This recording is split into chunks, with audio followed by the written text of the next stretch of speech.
बिस्मिल्लाहिर्रहमानिर्रहीम।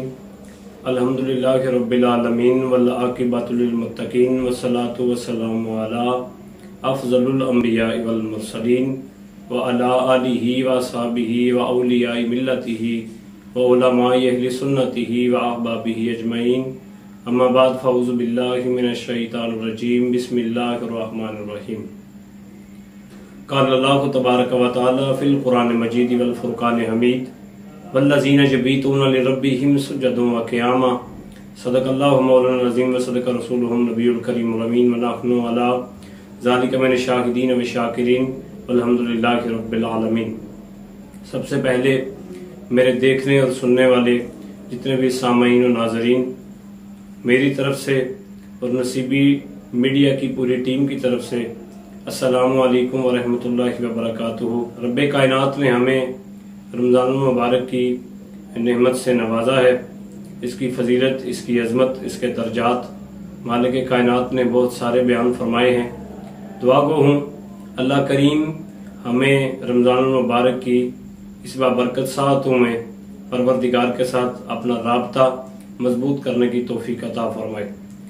आज की गुफ्तगू में जो मैं चंद बातें अर्ज करूँगा वो रोज़े के हवाले से हैं। रोज़ा बड़ी अहमियत का हामिल है, इसकी बड़ी फजीलत है। जैसा कि उलमा कराम मशाइख़ अज़ाम ने ये बार बार फरमाया है कि हर इबादत देखी जा सकती है, उसका अजर तोला जा सकता है, उसकी सज़ा और जज़ा का ज़ाहरी लिबादा देखा जा सकता है, लेकिन रोज़े की जज़ा पोशीदा है।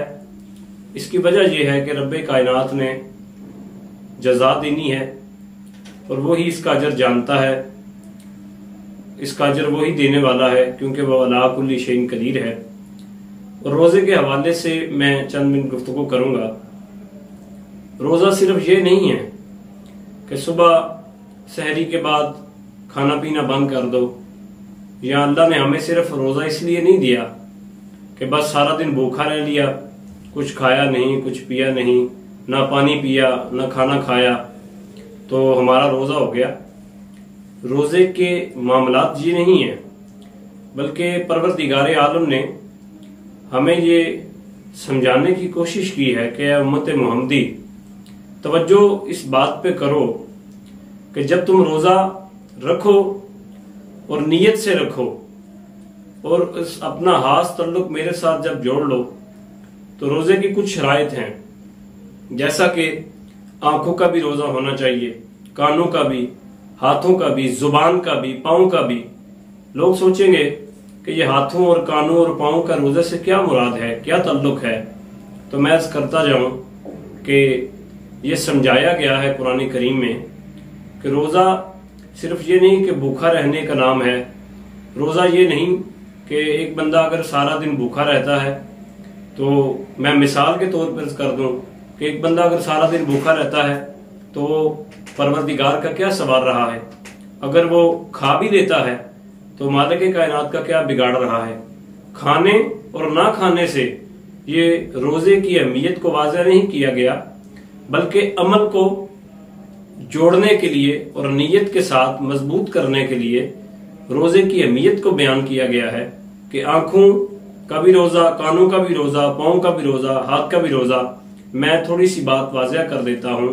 आंखों के रोज़े से मुराद ये है कि परवरदिगार ने इरशाद फरमाया कि तुम अपने करीब किसी बुराई को ना देखो, बल्कि मेरी इबादत की तरफ आओ, इबादत गाह को देखो, कुरान करीम को देखो, अच्छे अल्फाज को देखो, अच्छी आयात को देखो, अच्छे मामलात को देखो, जिससे तुम्हें सवाब मिले। और कानों के रोज़े से मुराद ये है कि तुम कोई बुरी बात ना सुनो, बल्कि अगर सुनना चाहते हो तो अल्लाह का कुरान सुनो, अजान की आवाज़ सुनो, नमाज जो है उसे पाबंदी से अदा करो, और नमाज में जो इमाम मस्जिद कुरात करे उसे तवज्जो से सुनो, ताकि तुम्हारे कानों में कोई भी बुराई वाली बात ना जाए, तुम्हारे कानों में किसी किस्म की बुराई की बात ना जाए, बल्कि अच्छाई की बात जाए, जिससे तुम्हें समाअत का भी सवाब मिले। हाथों के रोज़े से मुराद क्या है कि ये जो हाथ हैं इनमें कुरान पाक रहे, ये जो हाथ हैं इनमें तस्बीह रहे, अल्लाह का जिक्र रहे, बल्कि इन हाथों से चोरी ना की जाए, बल्कि इन हाथों से किसी के साथ फ्रॉड ना किया जाए, बल्कि इन हाथों को किसी के गिरेबान पर रखकर उसे धकेला ना जाए, उसे मारा ना जाए। अल्लाह करीम ने फरमाया कि इस काम से अपने आप को महफूज रखो। और अर्ज करता चलूं, पांव का रोजा क्या है? अगर तुम्हारे कदम उठें तो अल्लाह के घर की तरफ उठें, अगर तुम्हारे कदम उठें तो कुरान पाक पढ़ने के लिए औलिया अल्लाह के मज़ारात की तरफ उठें, अगर तुम्हारे पांव उठें तो नेकी के काम के लिए उठें, जो नेकी का काम करे उस तरफ जाएं। तुम्हारे पांव हरगिज बिल्कुल भी जुए की तरफ और अड्डे की तरफ और शराब की तरफ और इस तरह के मामलात की तरफ, बुराई की तरफ न जाएं, बल्कि अगर तुम्हारे कदम चलें अच्छे काम के लिए, अच्छी नीयत के लिए चलें, उसका भी तुम्हें सवाब मिलेगा।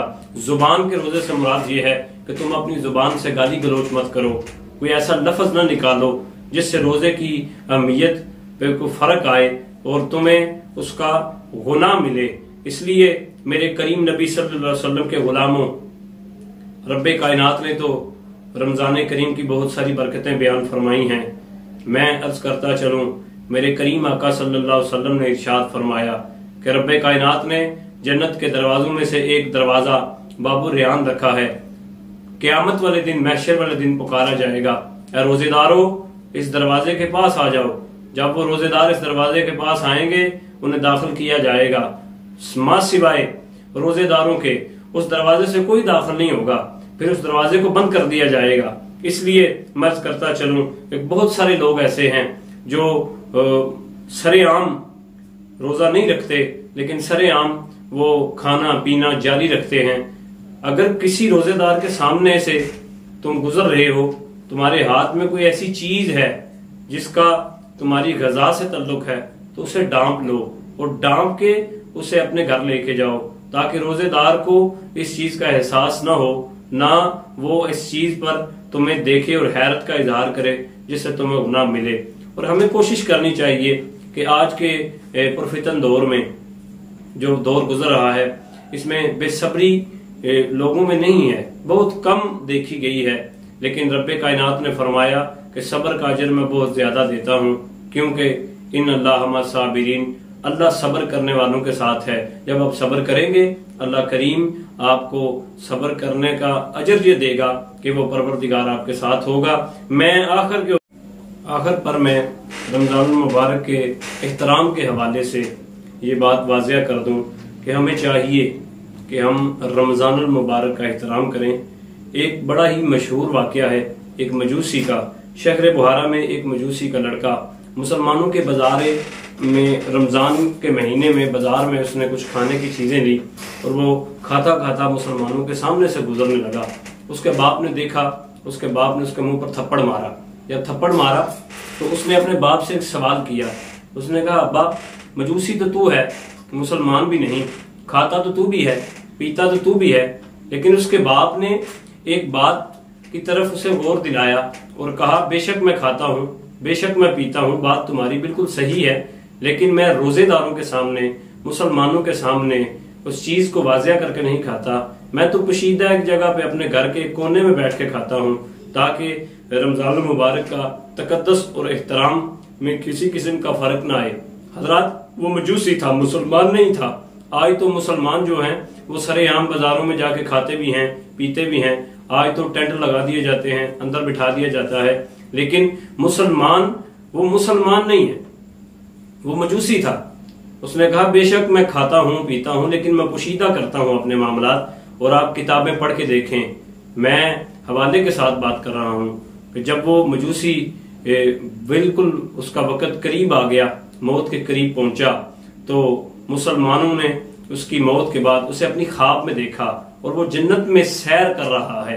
लोगों ने पूछा, तुम तो मजूसी थे, तुम तो मुसलमान भी नहीं, तुम जन्नत में कैसे सैर कर रहे हो?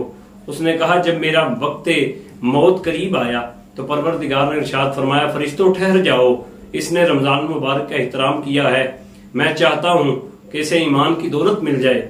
जब इतनी सारी बात यानी कि एहतराम रमजान करने से बंदे को ईमान की दौलत मिल जाती है, तो तो सोचिए तो सही उस मुसलमान का क्या मुकाम होगा जो रमजान मुबारक का एहतराम भी करता है, तकद्दस भी करता है, एहतराम भी करता है, और किसी किस्म का ववेला, किसी किस्म की वो अपने आप में शोही का इजहार नहीं करता कि मैं मुसलमान हूं, मैंने रोजा रखा है। रोजा रखा जाता है तो सिर्फ अल्लाह ही के लिए, और इस रोजे की जजा अल्लाह ही अता फरमाता है। मैं जितने भी मेरे सामईन नाज़रीन मुझे देख रहे हैं, बोलने में अगर किसी किस्म की गलती हो जाए तो मुझे माफ कर दीजिएगा। ये हमारा दूसरा सेगमेंट है। अल्लाह करीम हमें इस मिशन में कामयाबी कामरानी नसीब फरमाए। दरबार आलिया कादरिया नसीबिया नसीबाबाद शरीफ से सैयद बरकात ज़हूर शाह मुझे और मेरी पूरी नसीबी टीम को इजाजत दीजिए। अस्सलामु अलैकुम वरहमतुल्लाहि वबरकातुहू।